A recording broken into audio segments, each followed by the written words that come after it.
We'll start. Welcome to the afternoon sessions of this second IEEE Winter School. So we have our first keynote we have our second keynote of today, the first keynote in the afternoon. So we are privileged and honored to have Dr. Ananth Krishnan, who is the CTO of Tata Consultancy Services India. So thank you, sir, for joining us for this event and agreeing to give a talk. So I'll give a very brief introduction to Dr. Ananth Krishnan. So Ananth Krishnan directs research and innovation in TCS, which is India's largest IT company. Under his leadership, TCS has created significant portfolio of patents, papers, and IP. Ananth has served on several governing councils of academia, industry advisory boards, and government committees. He has been a regular invitee to the board of TCS since 1999. He was elected a fellow of the INE in 2013. He was named a distinguished alumnus of IIT Delhi in 2009. He has also been listed in Computer World's premier 100 IT leaders in 2007 and in InfoWorld's top 25 CTOs in 2007. So Dr. Ananth, thanks a lot for agreeing to talk. I'll now invite you to give your keynote. Thank you, sir. Thank you for that kind introduction. I will just share my screen and then we will get started. I think the way in which I would like to conduct this particular session is that I'd like to first give you all a perspective of the way in which industry is viewing this opportunity from both from a business perspective and from a technology perspective. So that's the first perspective that I'd like to give. The second is that given that viewpoint that industry is interested, I would like to dive in a little bit on what is it that industry is looking for and what are the kind of areas that we are creating, what in our parlance we are looking at solutions, so to speak. The third is a little bit of a reflection on what does that mean to all of you in the broader world of technology, research, and innovation. And then I will take a few questions towards the end. So that's the broad structuring of what I had in mind. And with that, let me get into the crux of it.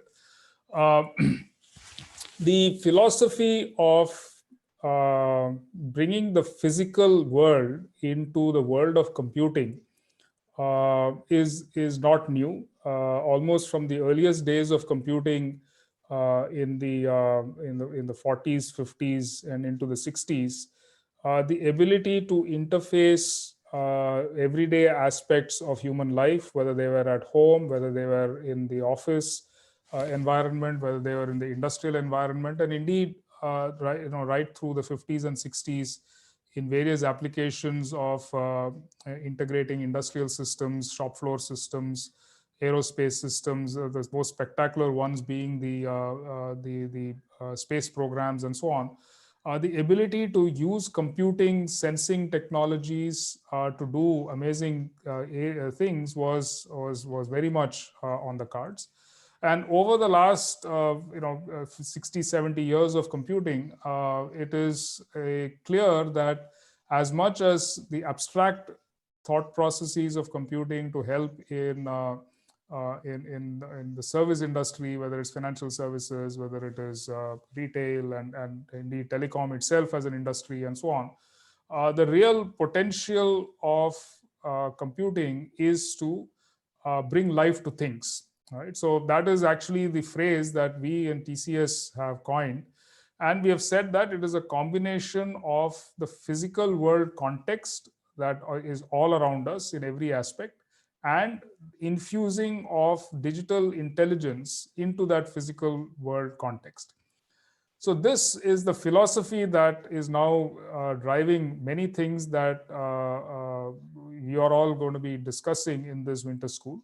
I'll break it up into three sort of layers, if you will. They're not really layers in the sense that we are all used to in technology, but there is a business dimension view, which is essentially that any technology that will bring life to things has to be, first of all, boundaryless, in the sense that it should be able to handle all kinds of devices, all kinds of sensing and intelligence aspirations from a business perspective. It should be pervasive, in the sense that it ideally it should not just be, within a certain footprint, geographic or otherwise, but also global. It should be looking at various aspects of this, from no boundaries on the network capability perspective. And lastly, it should result in some aspect of experience. What the recent 15 years of computing have taught us, in not just this area but every other area, is that the rubber hits the road when the human experience of the technology comes to life. Right, so that is one of the critical touchstones of this technology as well, from a business perspective, that it should make a difference to a human stakeholder. More on this later. From the technology perspective, there are again three dimensions. First of all, the ability to connect the respective physical artifacts, whether they are sensors, whether they are equipment, whether it's a human being, whether it is a building, whatever. The connectivity should be in the context of that particular human activity or that particular machine activity. It should be able to not just say what has happened, but should be able to do that kind of a projection into the future to say this is likely to happen. And lastly, the technical aspects of the solution must be self-aware, and I'll explain this a little later through examples, in the sense that we don't want to introduce yet another layer of technology which is complex in itself. It should be able to handle as many things as possible on an autonomous basis. Given this business requirement or thought process and the technical expectations, what is it that this kind of life to things philosophy is aiming to do? Finally, it boils down to economic impact, social impact, monetary impact, profits, etc., etc.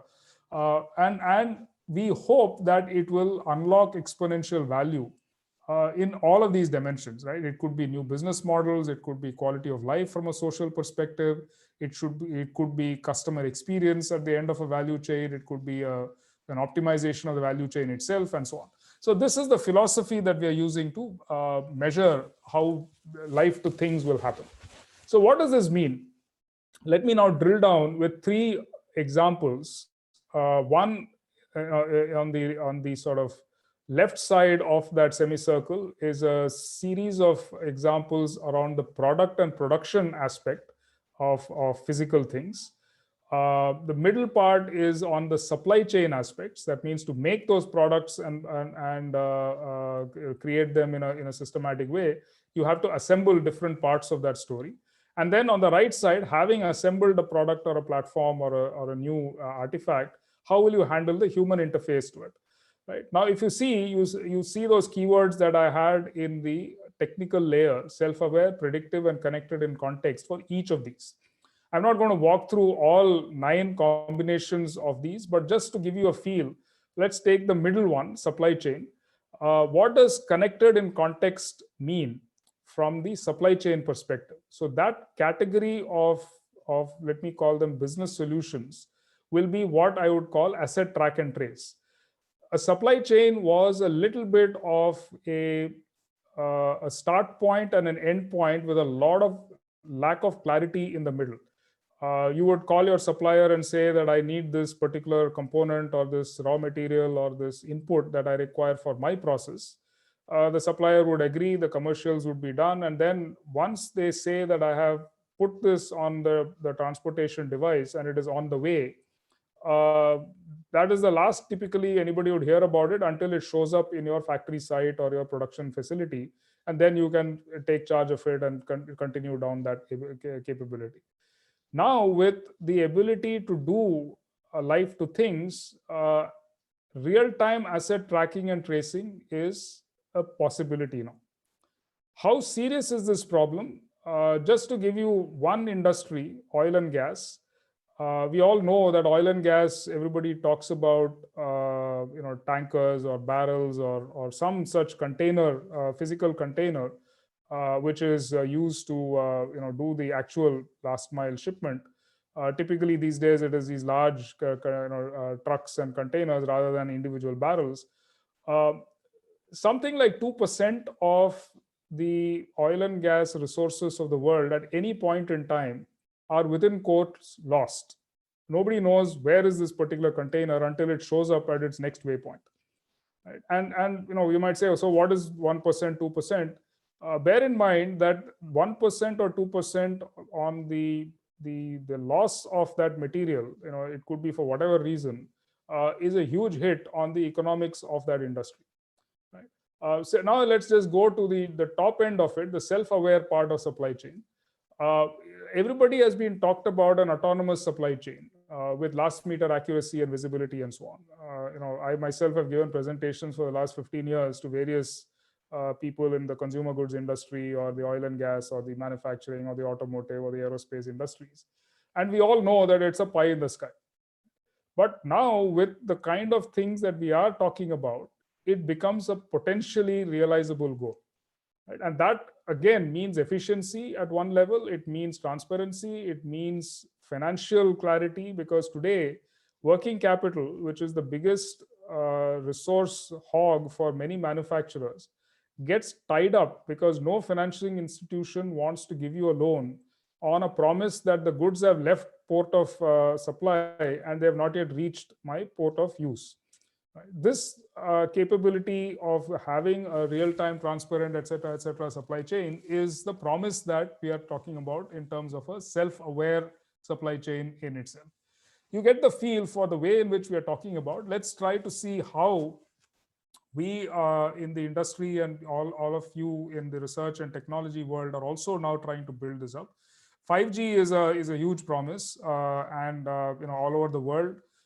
In the last few years, this has caught the imagination of everybody, individuals, public at large, governments, industry, research community, and so on. So I'm not going to get into the context of 5G. Professor Abhay is here. He and I are work together on this in the India national context as well. But the promise of 5G are the things that we in industry are very keen about, whether it's telecom as an industry itself, looking at it from multiple perspectives. But the crux of 5G and its potential linking now to the edge and fog that we are talking about is that all of these industries will bring all the things that they deal with, they'll bring them to life. Right? Whether it's retail, whether it's healthcare, whether it's manufacturing, like we just saw in the previous slide, financial services, media, and many, many other industries. What does that mean in terms of specifics? Now, mapping it back to the things that I said earlier, these three industries that I'm using as examples, these are all potential use cases. These are being demonstrated in labs. These are being talked about in industry conferences. Indeed, pilots are happening in different parts of the world in making these come to life. But a lot of engineering, a lot of actual implementation is yet to see the full scale that will really make these commonplace. That is the biggest engineering task ahead of us in industry over the next 5 to 10 years, to make every healthcare company look at remote monitoring, for example. Many of us wear these devices on our wrists, wearables, etc., etc. And these work in a certain way. I mean, there is edge intelligence and there is cloud intelligence and there is an ability for the two to coexist. Is that a business model today from a wellness and healthcare perspective? It is being talked about. Why? Because if you look at the economics of the healthcare industry today, and I broadly use it both from the pharmaceutical, life sciences, and the care industry itself, it's an industry geared to care for people who are unwell. And even in very serious pandemics and so on, as undesirable as they are, the number of us who are actually clinically unwell and need hospitalization and deep medication is in single digit percentages of the world population. Maybe it's 5%, maybe it's 10%, and so on. The chronically ill are the ones that this industry has been focused on. However, they have realized that in order to be more, shall we say, economically successful than they have been, if they are able to find ways by which they can create a story around wellness, or people who are sort of unwell, but they can be methodically helped in some ways, then all these things that you're seeing on that chart, whether it's diagnostics, whether it's prognosis, whether it is treatment, remote interventions, online, etc., become very feasible business models. They are now addressing the 90% of humanity that has never actually finds a need to deal with them, and their addressable market therefore goes up almost by 9 times. Similarly, the manufacturing world, as I remarked earlier, is really looking at this technology and the intelligence that it can come by deploying the next generation of things that will come to life in every aspect of it. There are some very interesting aspects. I'll just pick one: foreign particle detection in minerals on the conveyor belt. Now, this might seem like an interesting intellectual problem, but this is a live problem in the root of almost every industry, which is steel making. Right? When you are able to look at a steel making plant and are able to detect these impurities at the mineral stage itself, and foreign bodies which might have come down to the conveyor belt in some manner during the transshipment process, it could result in a dramatically high rate of quality improvement of the finished products. Right? And so this becomes something which is extremely important to a steel manufacturer, and then all the way down to the finished products. Robotics operations, whether with or without any of the technologies that we are familiar with, is becoming real, especially in the COVID-19 kind of situation where shop floors are constrained, and so on. Enterprises, and by enterprises I mean organizations in the service industries, whether they are banks, whether they're insurances, whether they're companies like TCS, telecom companies, retailers, and so on. Everybody is now looking at the remote work kind of a story: telepresence, teleoperations, cognitive robotics, and so on. If I look at the ability for drones and satellites, or the way in which there is interest being shown as space is becoming more and more, shall we say, meaningful in multiple industries, the ability for us to now do things up to hyperspectral imaging on one side, and then marrying it with drones and satellites working in tandem for objects of interest and attacking many problems related to perhaps even climate change and so on, and of course to more mundane areas like supply chains and so on. All that also becomes a driver for intelligence at the edge. Now, why is at the edge such an issue? Now, let's look at the second part of my topic. All this can be done even with conventional core cloud-based intelligence at some computing resource that I've shown you on the right side. And everything else can be a fairly dumbed down sensing device at the edge of the network. Now, clearly, the challenges, as we all know, of implementing this sort of a very intelligent core and a very dumb edge has been tried before historically, right? And I'll talk about it in another context in a minute. But essentially, the same challenges are driving work and interest in the topic of this particular winter school. Laws of physics, of course, latency, and so on and so forth. Economics is a big player. Bandwidth, while it is plentiful and it is much, much less expensive than it used to be, it is still a constraint for a fully centralized resource versus a decentralized one. And then, of course, the reliability aspects of it, which we all know and live with.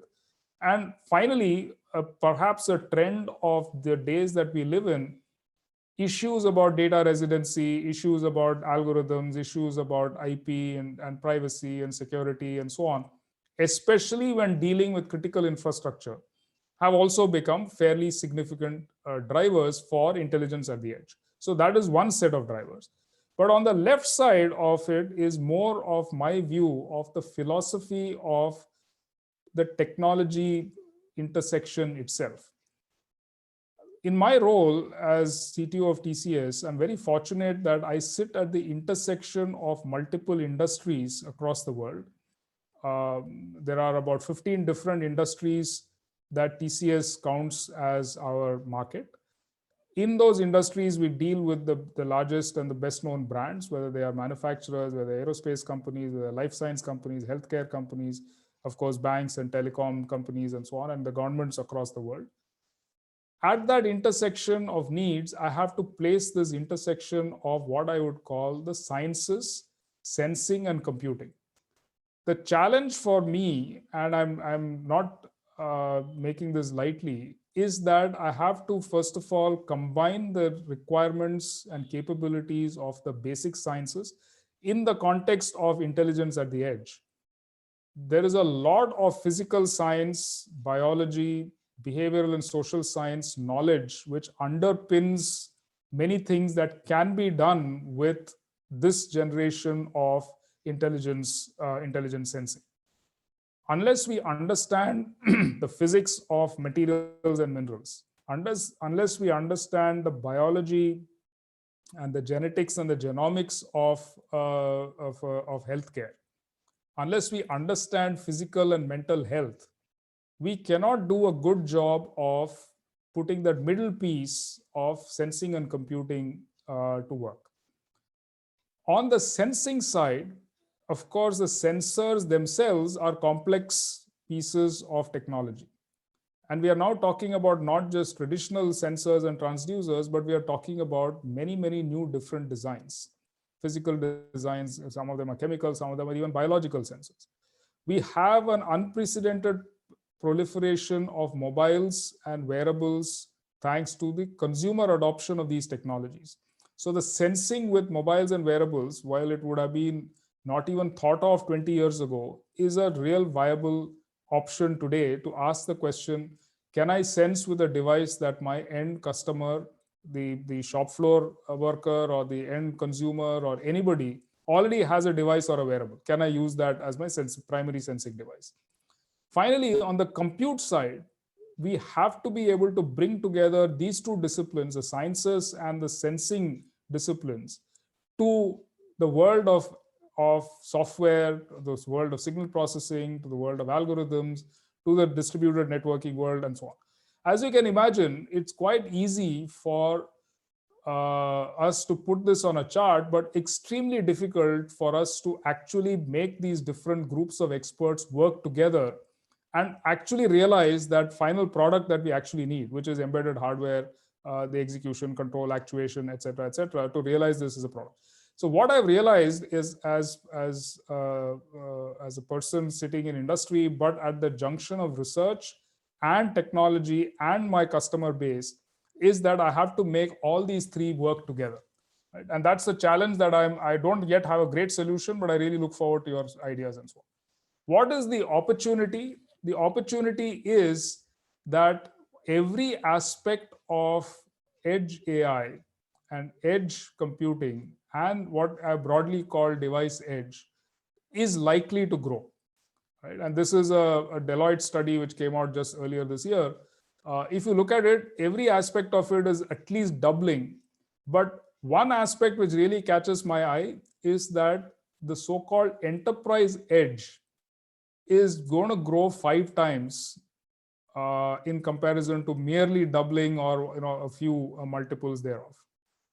This is a huge opportunity because it goes back to what I put in my earlier slide to say that while the consumer opportunity, while the within quotes standard opportunities are well known and well understood, we have to be able to look at the needs of the enterprise consumer of these technologies. And when I say enterprise, it is those industries that I talked to you about, whether it is the manufacturing industry, the automotive industry, the mineral industry, health industry, knowledge industries, even workspaces like remote working in TCS or in any other bank or airline, et cetera. All of these are equally of interest, and perhaps as these numbers, if they have to be believed, they are more of interest in the context of intelligence at the edge. So what is it that we need to be able to provide to all of you? in the context of a potential landscape. And this is the way we have structured our research and innovation programs in TCS. There is a fairly serious effort on device edge computing within TCS research and in TCS innovation. We are looking at two aspects of it. One is the ability for us to both to infer at the edge. Essentially, you do the model training and the preparatory steps offline within quotes. That means in a session with in a setting which is not live, and then you execute the trained models on the edge. And then the other part, which is still sort of at a stage where we have got new challenges to worry about, is to actually do inferencing at the edge. So we are looking at this both these approaches from a TCS perspective, and I'm sure each of you will have some interesting insights on each of these. We are investing quite significantly in multi-sensor fusion, because not just because it's good to do, but the kind of use cases that we are talking about require that capability to be done well and to be done at scale. And lastly, we are collaborating with many players across the world in all the aspects of the hardware accelerators. Some of these are becoming more generally available than the others. Some are still very proprietary, but we are working. We are not in that core area of making CPUs or neuromorphic chipsets and so on. But we're working with the right players in each of these areas. So that gives you a little bit of a feel for what TCS research and innovation is doing in these spaces. What we have realized is that it is not easy. That's the most sort of shortest summary I can give you of this particular slide. Essentially, I'd like to leave you with two messages at the bottom box that I've highlighted. In some ways, this is analogous to the PC revolution, which we all lived through in the 80s and 90s. Right? Unlike then, where there was the sort of standardization emerged because of vendors standardizing on a particular IBM PC reference model, here we have a bit of a challenge. There is a huge disparity and variety in both hardware as well as the software stack. And for people like us who are building industry solutions, this is not an easy situation to be in. Secondly, there isn't enough of hardware software co-design, right? And there is a need for us to closely integrate this with the sensor capabilities and the sensor development. You remember I said that there is a sensing part and there is a network and the software and the signal processing part and so on. There is still a lot of gap in the way in which this particular area can be done a whole lot better. So I'll just leave you with those two as the top challenges. To summarize, there is a lot which can be done on the life to things story, and I hope I was able to give you a flavor for that. From my perspective, this is a realizable goal, and the economic value of it is very clear. While there is a significant amount of traction in the within quotes known applications, the consumer facing and the health and so on and so forth, enterprise applications are slated to grow. Industrial applications especially are slated to grow dramatically.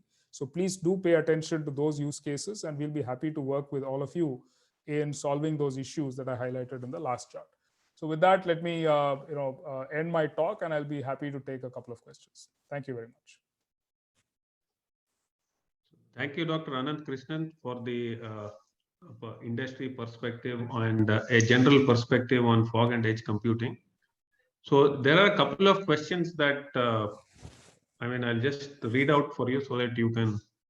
So the first one, there has been a regular question which has been coming up as to how can AI and ML be used in fog/edge computing, specifically in the industry. So we'd like to know your perspectives on that. So great question. I on one of my charts I had that in a little bit of detail. So there is clearly the need for intelligence at the edge is there, because of the constraints that I mentioned on the way in which a purely centralized story with a very dumbed down sensor, and every decision, every calculation, every prediction is done in the cloud, that has limitations. Therefore, you need some capability to be done at the edge itself. How do you do that? You can either do the intelligence at the edge, or you can infer at the edge and then pass it back on. How you split that workload is still, as I said, in an earlier stage of maturity. There is no standardization to say this is the way to do it for best possible results in all situations. It's being built case by case. The need, therefore, for AI and ML and intelligence at the edge device is quite clear. There are enough and more use cases which say that this is desirable. It will perform much better than a centralized solution.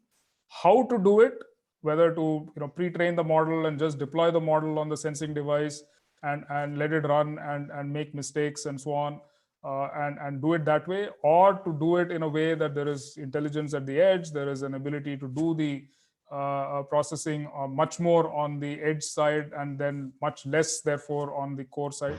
That is still, I would say, an R&D question. There are relatively very few within quote standard ways of doing it. If I take this wearable, for example, this is just a sensing device. To do anything, it requires to go back to the cloud. Is that the best way to do it? Perhaps not. Is it working? Yes. Are all of us buying these devices? Yes. So the opportunity is certainly there. Dr. Ananth, last question, a quick question. There were a few questions on this topic earlier as well.